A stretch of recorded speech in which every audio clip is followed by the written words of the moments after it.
Hello, welcome to Gardener's World and the first frosty morning of autumn. As the sun comes up, the garden is really glorious today. I love these clear, bright, cold days. And we've still got flowers which I think have survived the frost. The delphiniums and the helianthus, the dahlias. And some plants are flowering abnormally late this year as a result of the summer drought. For example, this ginger. This is Assam orange, and in a normal year, it will grow about 50% bigger, and the flowers will appear in July and August and be coming to an end now. But actually, they just started to appear a week or so ago. But better late than never. Now, coming up on today's programme, Sue is making changes to her garden and planting for next year. I'm planting salsify, which is a vegetable but has beautiful flowers. I'm hoping these lovely vegetables will bring a bit of life to my border in the spring. Adam visits a garden designed to sustain its beauty into autumn and beyond. Well, things like the hydrangea, that'll sit there all winter, won't it? It's that sort of form and shape with the frost sitting on it. Yeah. It looks lovely. So yeah, the solidity of the plants in here do really take you right through winter. We meet an amateur plantsman who has turned what was an ordinary back garden into his exotic oasis. I've tried to recreate some of the lush planting at the back here using hardy plants. And so I've got banana plants here and these gingers. And I shall be pruning a climbing rose and planting for spring colour. Come on, dogs.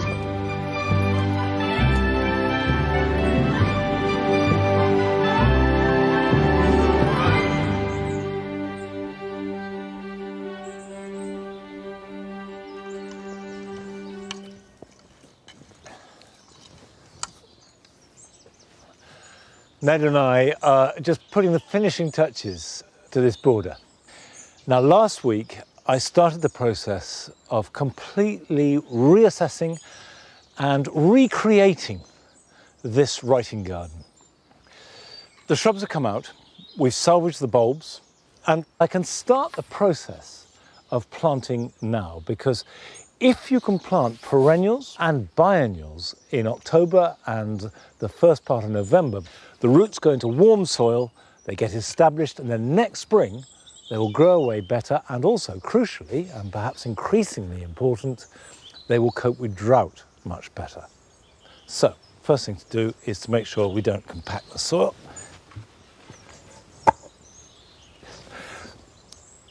Good boy. We haven't dug the soil over, but what we have to is spread a layer of mulch. And that will work in, and as I plant things, I'll dig it in, and then we'll mulch again next spring when all the planting is finished. Can I have this, please? Thank you. Let's start with these. This is an Astrantia white giant, and it has these multi-petal flower heads tipped with green, and will flower from late May well into July. Now I'm going to couple these with a plant that I haven't grown before. It's Senolophium, or the Baltic parsley. And it has an umbel that rises up about 1 metre or 4 feet. And umbellifers are the basis for the planting. And I'm going to grow it in conjunction with the Astrantia. Now what I have here is a perennial that I've grown from seed. It's still quite small. This is Selenum. And again, you've got this light, frothy, cow parsley-like foliage and a lovely white umbellifer as a flower. And the beauty of this is it flowers quite late in the year. It will start to flower in July and carry on into September or even October. I've got some biennials as well. Now, this is a foxglove, confusingly called Digitalis purpurea, but it's alba, a white foxglove. And this is a white Hesperus, or sweet rocket. And sweet rocket normally has sort of mauvey coloured flowers, but this white version is absolutely lovely. Now the Hesperus likes some sunshine, so this will be over on this side, but the foxgloves are actually woodland plants that like dappled shade. So I will place some of these at the back. Now, don't be tempted to go for big plants. Far better to buy 5 small plants rather than 2 or 3 bigger ones. It'll cost you half the amount of money, and actually they will establish and grow twice as well. Now, every cell in my body wants to plant this. It's the thing I love most in gardening, but I'm going to resist it, because I would strongly advise that when you're planting a new border or revamping one like this, is you place the plants and then go away, go and have a cup of tea even, and come back and reassess it. So give it a break, even if it's a matter of days, because moving plants in pots is a lot easier and better for the plants than moving them once they're in the ground. Right, whilst I'm resisting the urge to plant, let's join Sue in her garden near Swansea, where she's having a revamp too, but for different reasons. I'm trying to recapture the essence of the original garden, where she is fighting the elements in the shape of the wind that blows in from the sea. When I designed this part of the garden, I wanted a long flight of steps down into the next lawn, but it's become a bit dangerous. As my eyes have deteriorated and the sun shines directly at my face when I'm coming down the stairs, I can't differentiate one step from the other. So I've come up with a very cheap and cheerful idea so I can see the edge of the steps clearly. I'm using a stencil. So I think that's enough paint.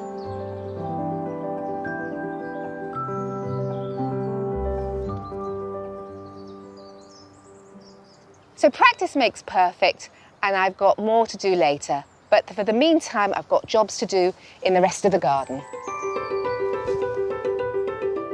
With the climate being mild here, autumn is a nice time for me to do some work to prepare my spring borders, so that in the busy spring months, when the vegetables are my focus, the beds will look good straight away. I've got one border I've been meaning to deal with for ages, and today is the day to take action. This is my wild and windy border. I tend to just plonk plants in and hope for the best, and then the wind comes in and takes them out. It needs a bit of a redesign. There are some key plants that work well in the winds: the fennel, the lavender and the Japanese anemones. My fennel's got a bit big and needs removing, and my lavender's got a bit leggy and needs to come out. And I've spotted something else that also needs removing. So I'm going to go and get my spade and have a bit of a fight.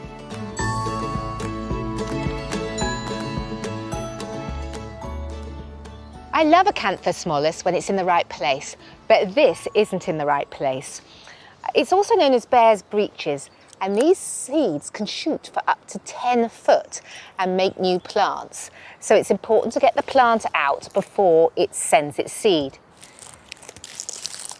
It's important to try and get every bit of root out, but it's difficult and I may not succeed the first time.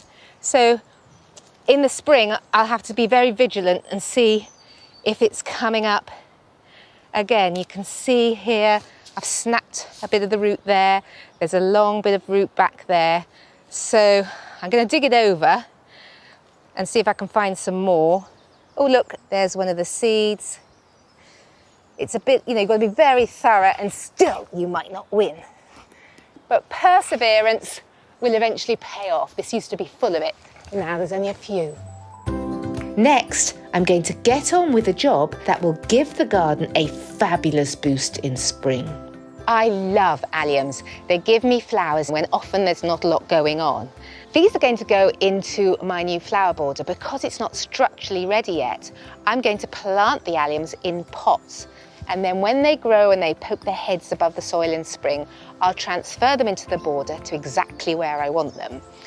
What I've chosen are these lovely Nectar of Gordon Succulent.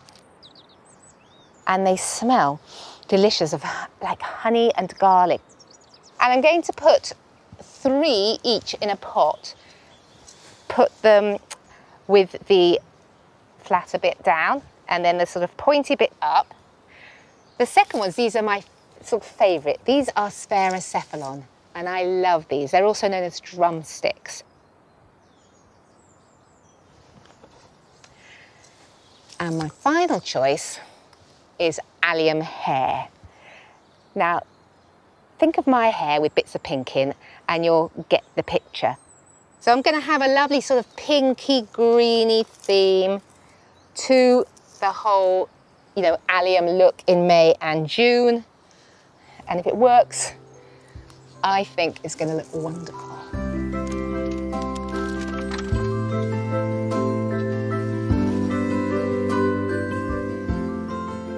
I'm going to water these later and put them somewhere sheltered. Got a real sense of anticipation for the spring.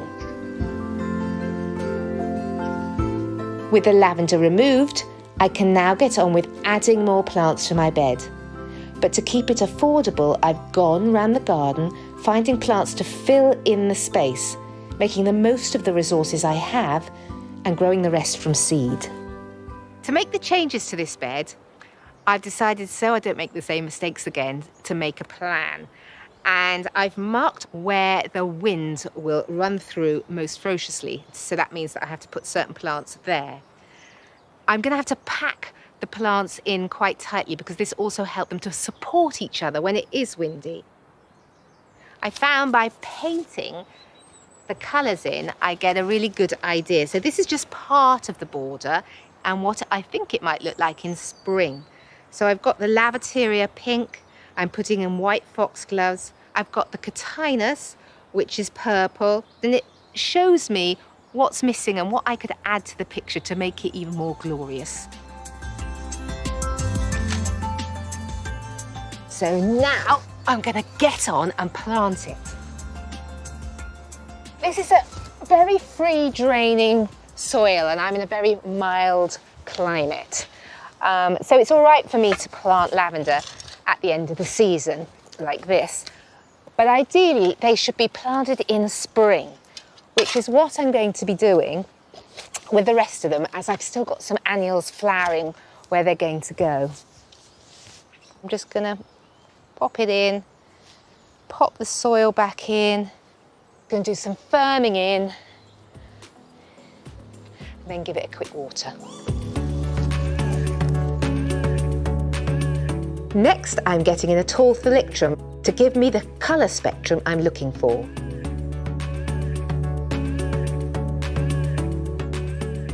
Today, I want to start my experiment to grow veg for the ornamental flowers.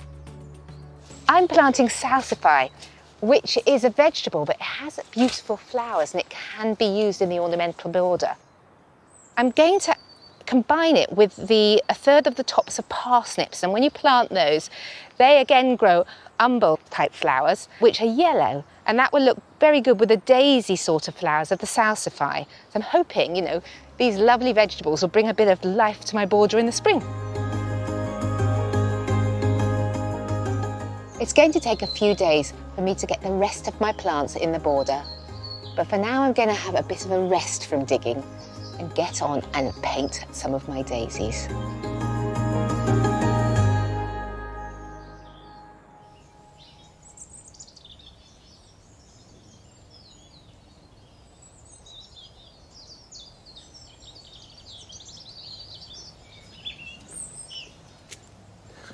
Well, I wish Sue good luck with getting rid of her acanthus, because here in the dry garden, it has become a weed. I mean, it's a lovely weed. Acanthus is a wonderful plant, but once you've got it, it's really difficult to get rid of.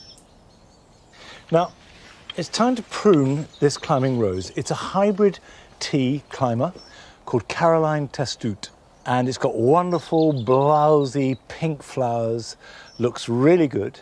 And the best way to tell the difference between a climber and a rambler is a climber tends to have larger flowers and quite often will repeat throughout the season, whereas ramblers tend to be a mass of small flowers that just flower once, usually around about July, and that's it. And there's another really important distinction when it comes to pruning, because climbers grow all their flowers on new shoots.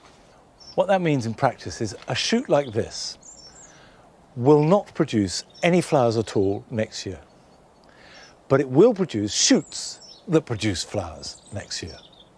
Now, the more vertical the growth is, the less side shoots it will have, and it's the side shoots that have the flowers. And this is a good example. That will not have any flowers at all. Whereas if I bent it down to the horizontal, or even bent it over, you'll get side shoots coming up, growing vertically, and each one of those will have a flower. Probably the thing to do is to tie it in like that at 45 degrees, so we get some vigour, because it's sort of vertical, and quite a lot of flowering, because it's sort of horizontal. And what I want to be thinking about is the structure. So these dark greyish brown shoots are the permanent structure, and now is the time to replace them if you want to. The ideal is if you have a good fan shape coming from the ground up, and then lots of side shoots coming off it.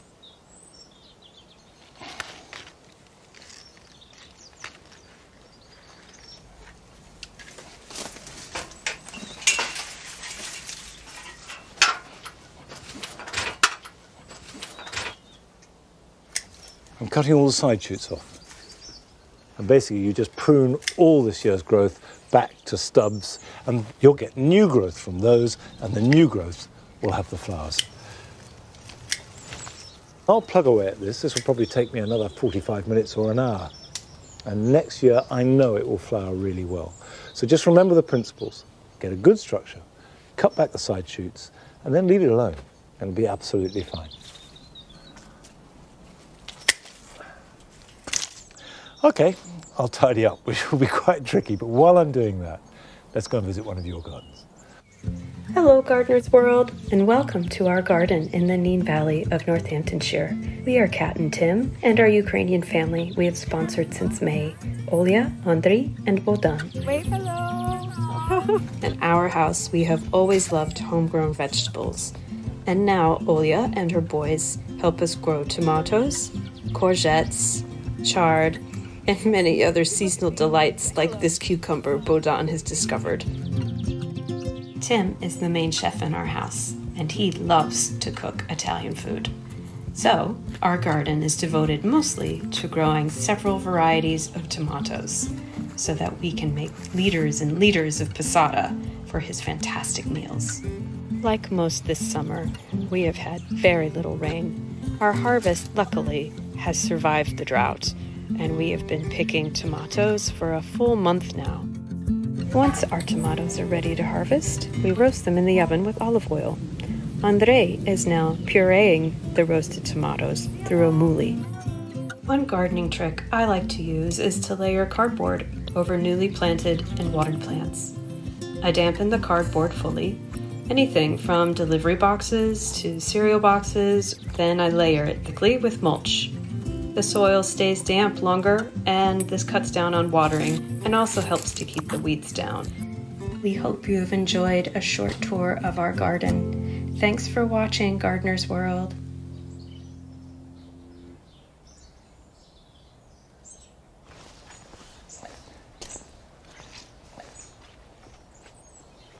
Well, I'm glad to see a kindred spirit in the way that Kat and Tim use their tomatoes, because most of the tomatoes we grow here are used in exactly that way, made into sauce that will give you the taste of summer all winter long. Now, we've been growing more and more salvias here over the last few years because they do add real colour that lasts sometimes from June right through to November.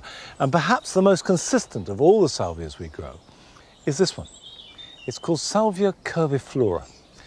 And it has this extraordinarily intense pink colour. It's almost magenta, that pink which has so much blue in it that it's almost not pink anymore. But actually magenta, which is a much reviled colour in a garden, I think is really useful for setting off other strong colours around it. And it's brilliant at making purples and reds and golds pop and become more intense. So Curvy Flora has become really useful here in the Jewel Garden, as well as being lovely in its own right. I grow, I suppose, about 6 or 7 different types of salvia, but we went to visit a grower in Ceredigion who has become a salvia expert simply through love of the plants, and now she has nearly 100 of them.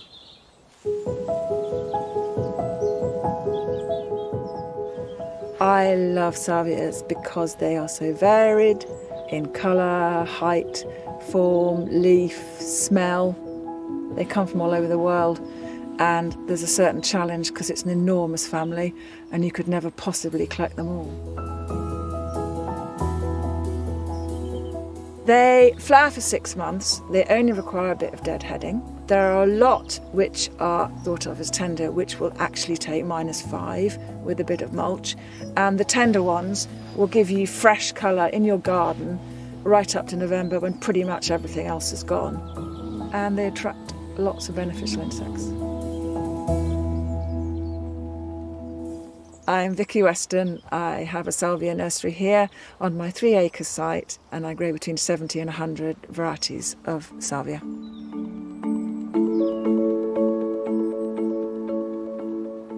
Here we've got some of the different types of salvia, starting here with a borderline variety. This is Salvia involucrata Joan, and she'll take certainly down to -5 in a well-drained soil with some mulch.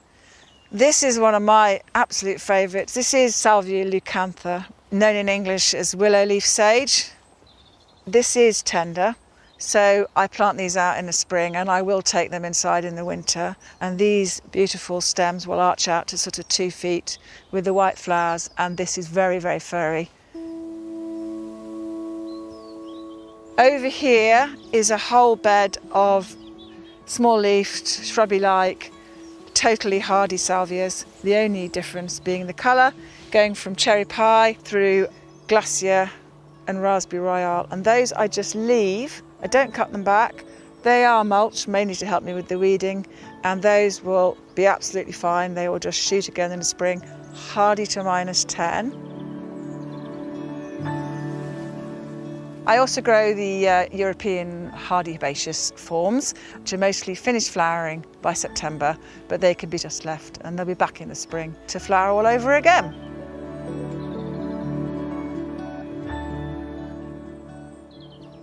I started the cello at 5, before I really knew what a cello was in a non-musical household. I went to specialist music school. It was all going to be cello. I never anticipated doing anything else. And then the pain started. It was discovered I had a tumour on my spinal cord. I'd had 2 babies by then, and so it had got quite bad. And it was operated on, but I've been left with chronic pain and tremor. It's been said many times, but the power of the outdoors is not inconsiderable. And it's now going to be prescribed, isn't it? And so it should be, because if I couldn't get outdoors every day, I think I'd be finished.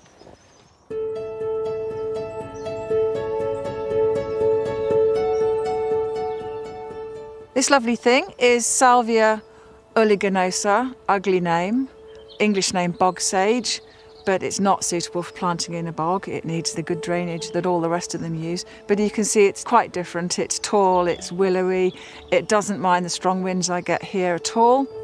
It is hardy.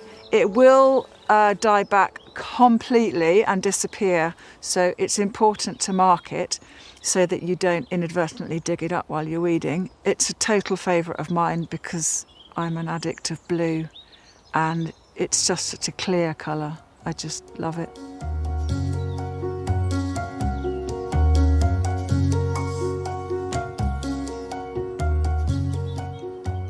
Salvias are now a huge part of my life, and I've got to know them so much. I can tell from the leaf sometimes which variety it is. But they deserve to have a bigger audience. At the end of the day, they're just very beautiful things.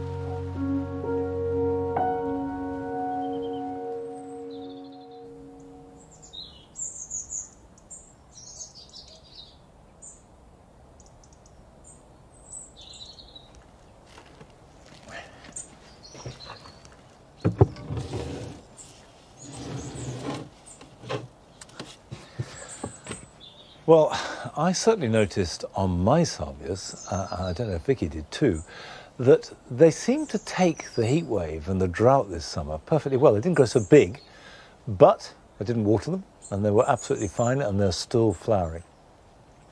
Now, these succulents, which are mainly aeoniums, but we've got Echeveria too, both need good drainage and hate being too wet. They're fine outside in the summer, and in fact, some are relatively hardy, but the aeoniums are not fully hardy, so they need to come in, and they need to be bone dry. And that's the secret, so they can have rain in summer, but in winter, when it's cooler, just don't water them at all, and they'll be absolutely fine. Now, they're in these very heavy pots, so I've wheeled out Betty. She has been with us for about 10 years. I don't know why she's called Betty. I didn't call her Betty, but it's stuck.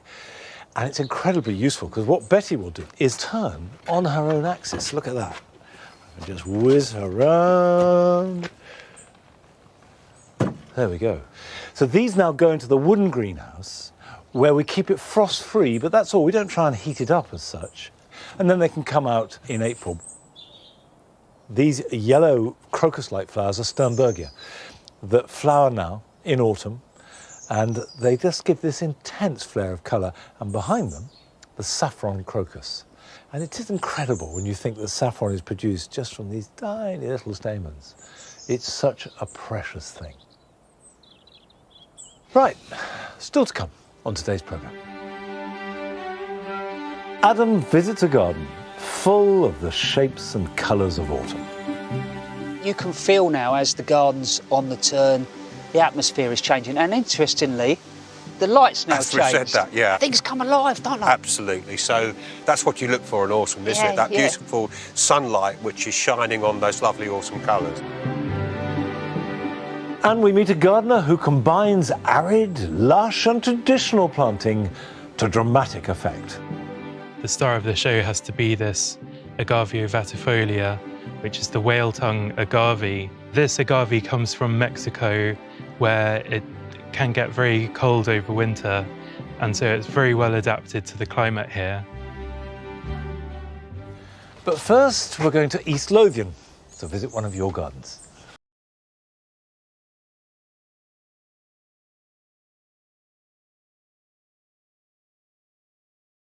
Welcome, Gardener's World, to our little garden. We want to show you how much can be done in very little space. We're twins, and I am Helen and I am Morna, and we live in North Berwick. Helen is responsible for all the flowers outside, much admired by passers-by, but I have what I call my little greenhouses, the interior windowsills, with citrus plants, etc.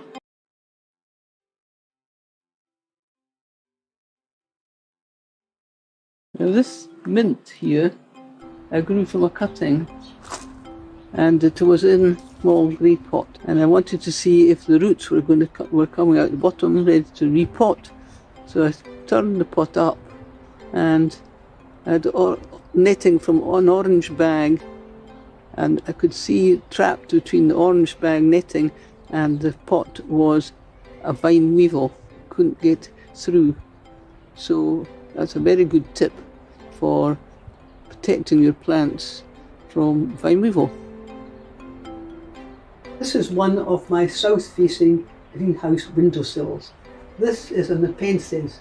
Now, how do you feed one of these things? Well, you can either have very dilute orchid fertiliser, or if you find a fly and swat it against the window or something like that, not too big a fly, or it suffers from indigestion, and then you pop it into the pitcher.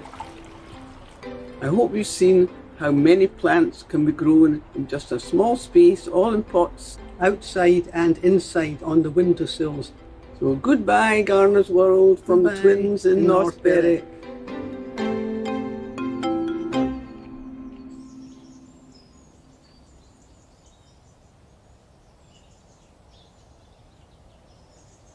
Well, thank you, Helen and Morna. And your garden is lovely, and a great tip about keeping the vine weevil out. Now, of course, this time of year, with the cold, comes fantastic autumn colour, if we're lucky. And here at Longmeadow, by far the best at the moment, is this giant fig. For about 3 or 4 days, it's the best thing in the garden. And I do know that the next time we have some wind and rain, they'll all come clattering to the ground. Now, Adam went to Essex to visit a garden which doesn't just allow its garden to fade into autumn, but deliberately plants for it and celebrates it.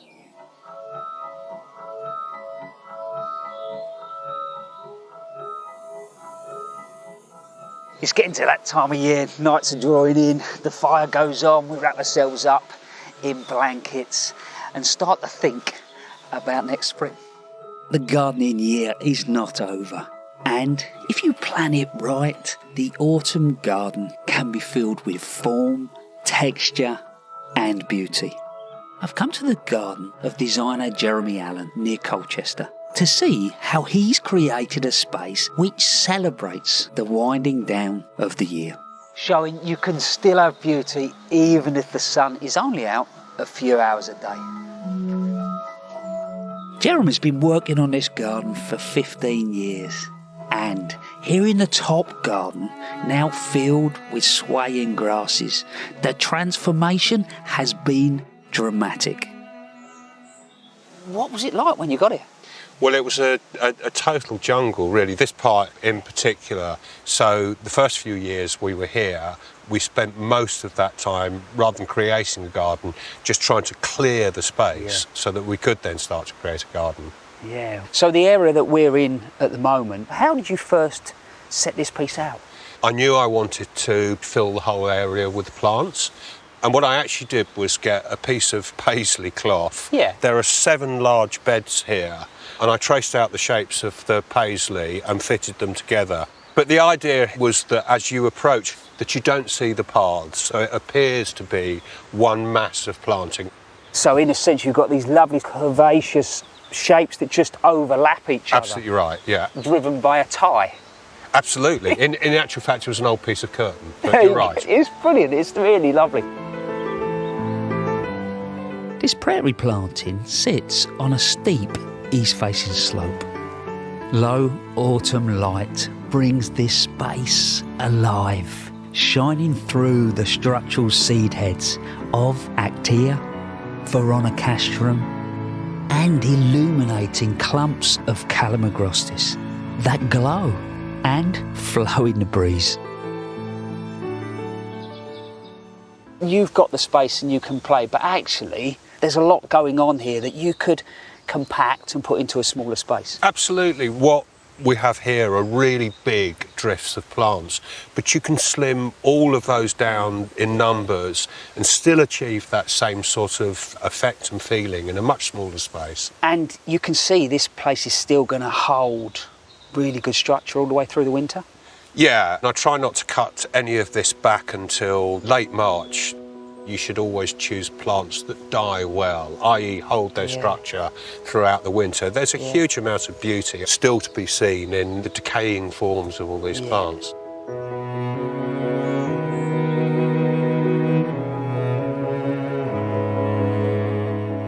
Further down from the loose and flowing top garden, Jeremy's laid out an area of more formal planting, including this long herbaceous border, still holding its colour and interest late into October. What was your approach for this to start with, and how has it evolved over time? I think one of the things that I've tried to focus on is to choose plants which hold their form and holding their structure. So you're standing next to Amsonia, which I think's a really good example. So that was flowering in May or June, but here we have, I think, still a really nice shape to it, and you can see it's turning a lovely autumn yellow. You can feel now, as the garden's on the turn, the atmosphere is changing, and interestingly, the light's now changed. As we've said it, and straight away, things come alive, don't they? Absolutely. So that's what you look for in autumn, isn't it? That beautiful sunlight which is shining on those lovely autumn colours. What I like that you've done as well is you've played with sort of soft bellow against really strong form.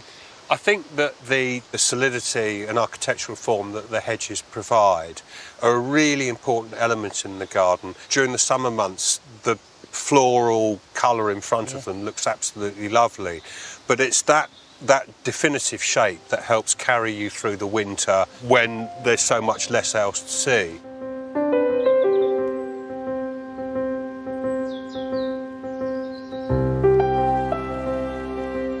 Not only are these hedges gorgeous in their own right, they frame views and create hidden pockets of space, including this secret water garden tucked away behind high green walls.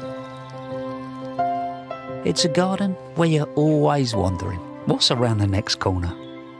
Every twist and turn in this garden, there's a surprise, and here Jeremy's turned an old ditch into a bog garden.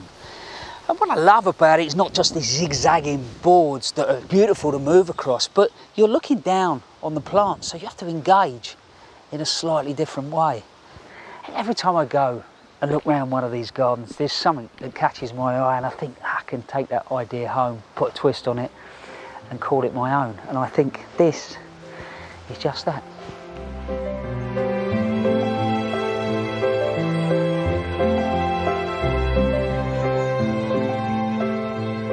And there's one more surprise for me. You got a shrubbery, mate. I have. And not necessarily looked upon as being the coolest thing in the world. Actually, I'm really happy to be able to create something which I think looks good and isn't particularly fashionable. It's nice to do something different. What's not to like about being completely enclosed by all these plants in here? We're just on that turn. There's still some flowers holding on. I mean, things like the hydrangea, that'll sit there all winter, won't it? Definitely. And when you get a heavy frost, it's that sort of form and shape with the frost sitting on it. Yeah. It looks lovely. So yeah, the solidity of the plants in here do really take you right through winter.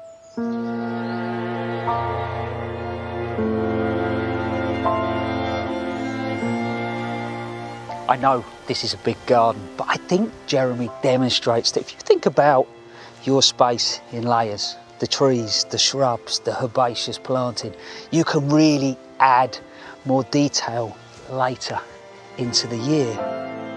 And this detail doesn't have to be all about flowers. As we move from the bright hues of summer to the more relaxed tones of autumn, more subtle planting comes to life. Flowing grasses, clipped hedges, even the humble shrub. You wouldn't mind having a wander around here in the winter.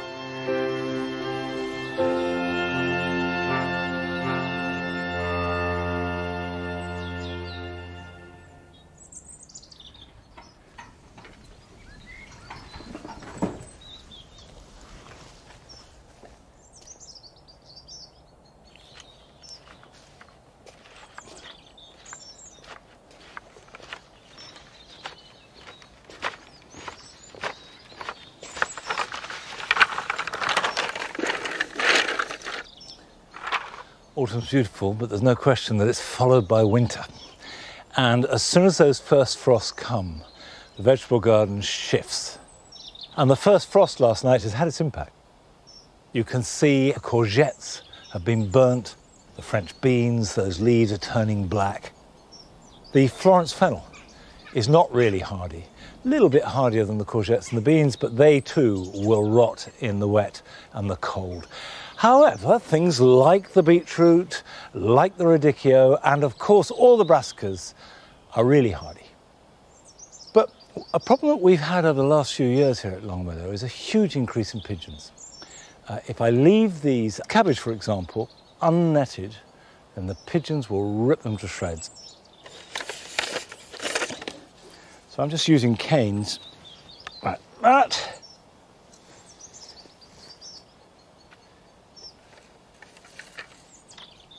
I've got two varieties of cabbage. I've got Primo, which are the round ones, and then this pointed one is called Greyhound. Right, that's the support. I'm putting these pots over the top so that the netting doesn't slip down. I'm using these terracotta pots, but you could use yogurt pots, cream pots. There we go. That's the easy bit, now the netting. This is the old cricket net that we had on the cricket pitch, last used 20 years ago. But the netting has stayed, we've recycled it. but it doesn't stop me getting tangled, even though I do this every year.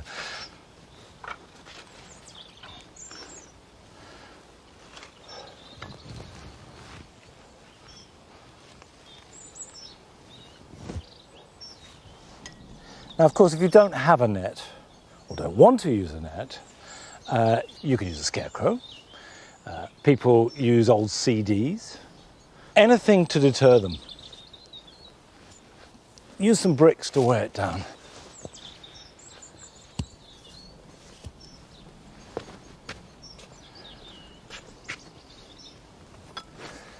It is important to make sure that it's taut, so birds won't get caught in it, and also so the pigeons can't land in it, weigh it down and eat the cabbages through the netting.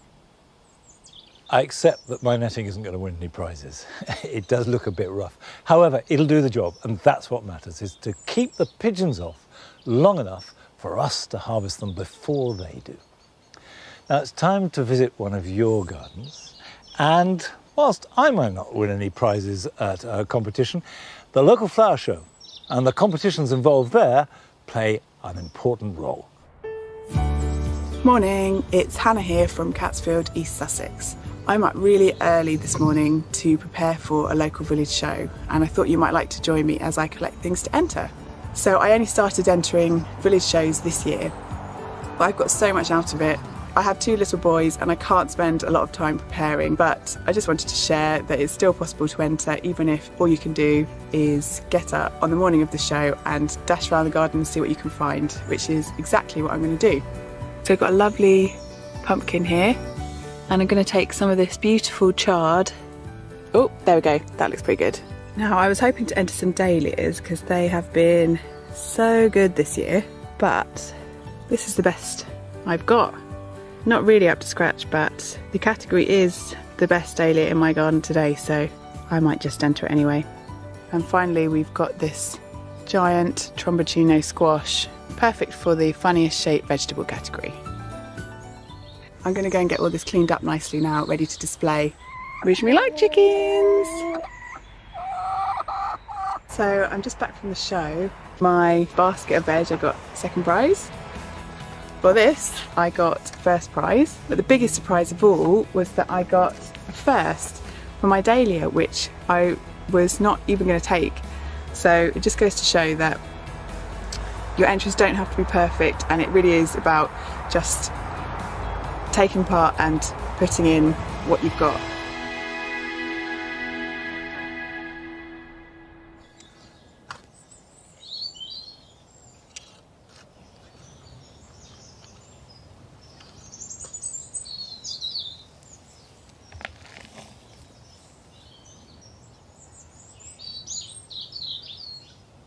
Come on, good boy.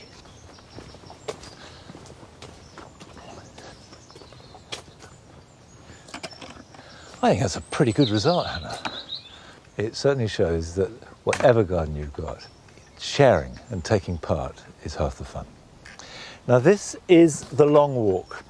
It's a grandiose name, but it's simply because it's long and there's a path and we walk down it. And it's deliberately very stark and simple because you have the cottage garden on one side, which is really busy, and the dual garden on the other side, which is even busier. And the idea, when I designed this, was to give just a cooling off space, just a moment to just stop all the action between these two rather different parts of the garden. And that applies to the planting as well.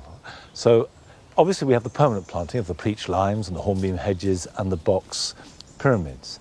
But also in between them forms a rill or a canal of flower. And I love that. I want to revamp that. So I've got wallflowers, which will run all the way down, and more daffodils. And of course with the wallflowers, we have that fabulous fragrance. Now, I've grown these wallflowers from seed. This is Fire King, which is a wonderful sort of orange and touched with red.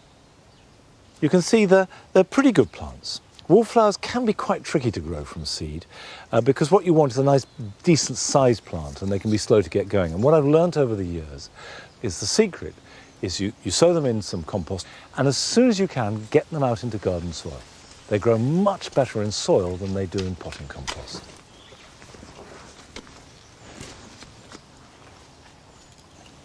Pop that in there like that. It's too late to grow any from seed now. They need to be sown in spring. But you can buy wallflowers as plants, bare root. I always used to get them from greengrocers wrapped up in newspaper, but a garden centre will sell them, usually in packs of about 10. But it's cheap, they're good value and highly recommended. As well as my wallflowers, I'm going to plant daffodils in amongst them. The first is this. It's February Gold, and it's quite a small bulb. You can see this is one of the very earliest daffodils to flower. It's not huge, it's pretty, it's petite, it's not tiny. You can grow it in pots perfectly successfully, but I like the delicacy. Now I'm going to put 4 of these here and have them quite near the front. Now the second daffodil is Yellow Cheerfulness. This flowers much later, won't begin to flower till mid-April, and sometimes will go on into May. It's taller, you can see from the bulb, much bigger, and has a lovely fragrance. So you've got the fragrance of the wallflowers, you've got this spicy fragrance of the daffodil, and because it's taller, it'll cope with the wallflowers. It won't be submerged by them. And on top of that, it's a double, so it looks really good. So to put them in the ground, just like that. Don't worry too much about the depth. The rule of thumb for all bulbs is the deeper the better, but as long as they're buried, they'll be fine. By repeating that all the way down, going right across the width of the garden, what we should have is a really rich springtime experience. And of course, you can do this on any scale. This would work perfectly well in a container. Now, obviously, I've got a lot to plant here, but we're going to Surrey, near Epsom, to visit the garden of Robert Statzevich, where he combines both bits of jungle planting with desert.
When I first moved here, I thought what better thing than to create this sort of escape in the back garden where I'm in my own little oasis away from the world.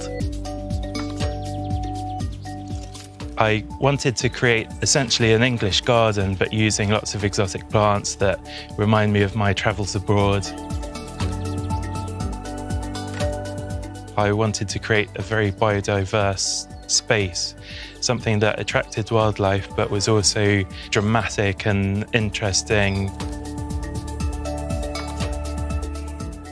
So the garden is 19 meters by 8 meters. When I moved here, it was a blank canvas and there was just a deck, a lawn and the cabin here.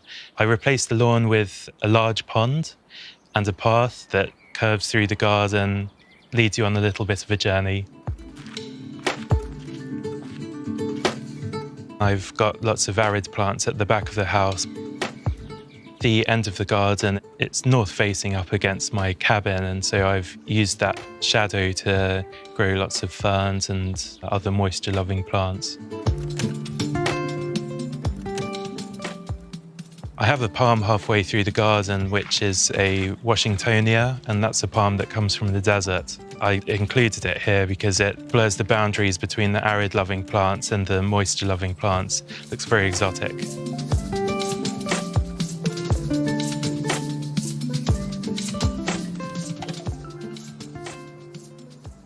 I want to quote a famous gardener called Beth Chatto, and she said that when she created her gardens, she wanted to create a mood, and that's really what I had in mind. I wanted it to be a really relaxing place to be, and I find water very relaxing, and so that was an important part that I wanted to include.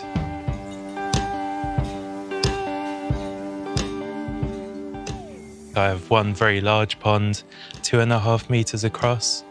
It's mainly for the frogs and newts, but all around it there's dragonflies flying around here.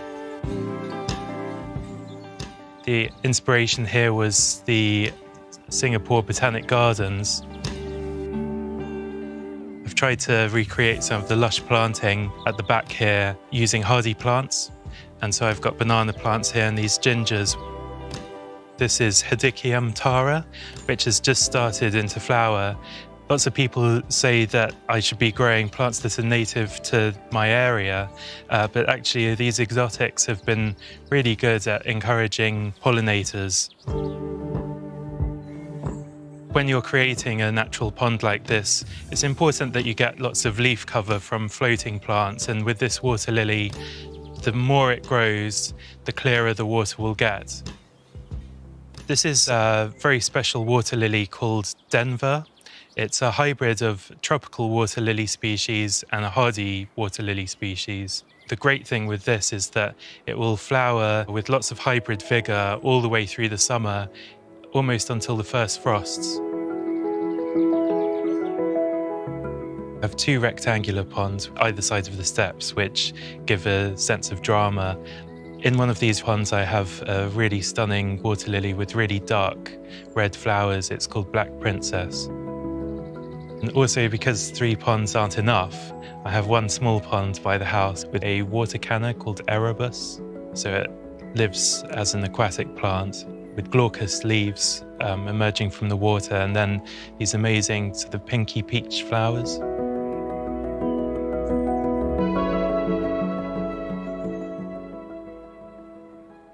This is my arid border, where I grow plants from arid regions of the world, and the star of the show has to be this Agave vatifolia, which is the whale-tongue agave. This agave comes from Mexico, where it can get very cold over winter, and so it's very well adapted to the climate here. I've had this agave for about 15 years, and in that time it's been out every winter and it's never had any cold damage. It's been covered in snow, frost. This is a really great prospect for anyone that wants to grow agaves in the UK. As the garden's quite small, I'm trying to utilise every surface, and so I've got climbers all around the garden. One of the stars is the passion flower. The flowers are incredibly intricate, and I think they're really exotic, which ties in nicely with the rest of the garden, but equally it would be well suited in any English country garden. I love putting the different parts of the garden together and using different plant combinations. So here I have an interesting combination of these fresh new Cycas revoluta leaves and Cosmos sulphureus. Here I've combined something very exotic looking along with something that you might find in more regular sort of English traditional garden. The orange of these flowers combines really nicely with the green of the cycad leaves. This cycad is very hardy. It's been out here for 2 winters, but in that time it hasn't shown any growth until this year, when it grew within the space of about 3 weeks from a tiny little shoot to this crown of amazing leaves. sometimes there's a moment where you think you might give up with the plant because it hasn't shown any growth for a long time, but these very primitive plants can suddenly burst into growth, and before you know it, you've got a nice green plant again.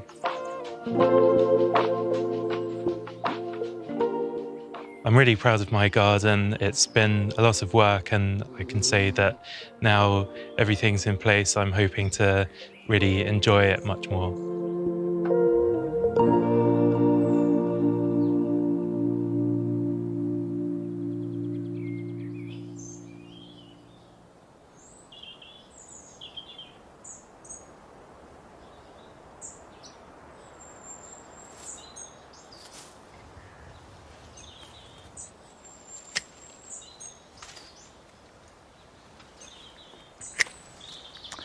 My guess is that Robert isn't going to sit back and just look at the work he's done and simply enjoy it.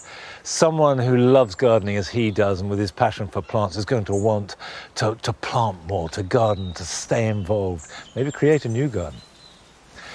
Now, the wind is picking up, and it's probably a timely moment if you've got buddleia and you live in an exposed area, just to trim it back. Now, this is not the final prune, but if you just take stems and reduce them by about half, that will do two things.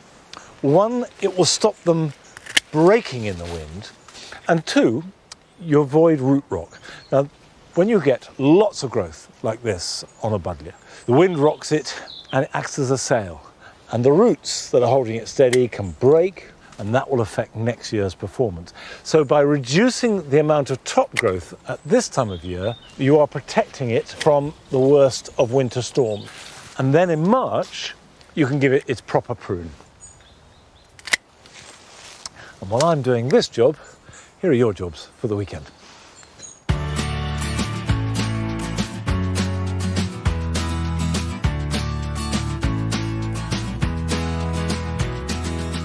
Now is the time to plant Hippeastrum, or better known as Amaryllis, for flowering at the beginning of next year. Use a very free-draining compost, and you don't need too large a pot, just large enough to hold the bulb. And make sure that at least half the bulb is sitting proud of the surface.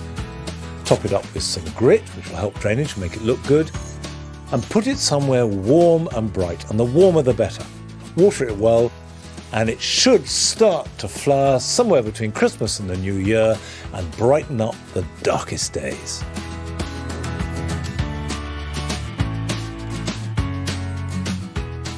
It's a very good idea to insulate your greenhouse with bubble wrap to protect it from cold weather, save money and protect plants. However, before you do this, it's important to clean it. Brush the floor, scrub down the framework, and then clean the glass to let in as much light as possible. And this will also remove any fungal or disease problems that have accumulated over the summer months.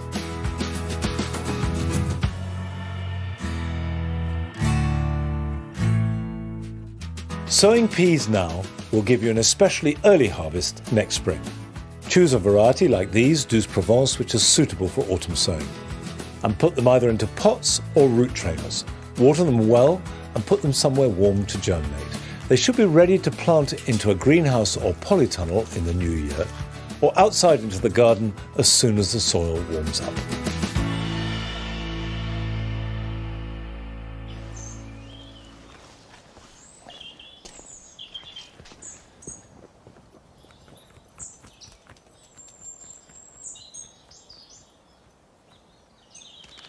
This is one of my favourite eating apples. It's called Jupiter. And it's got, for me, the perfect balance between sweetness and that necessary acidity that just gives a little bit of bite and depth to an apple. And it lasts really well, so it's worth picking carefully to store. This year, it's one of those apples that is a bit smaller than normal because of the drought, but the taste is very intense and good. And this bright red, distinctly small one, and is always small, is Gala, which is one of the last to ripen. Although it's bright red now, that will stay on the tree for another week or two. That's it for today. We will be back next week on Friday, but still at the later time of 9 o'clock after Autumn Watch, for our last programme in this series, so don't miss it. I'll see you next Friday. Till then, bye-bye.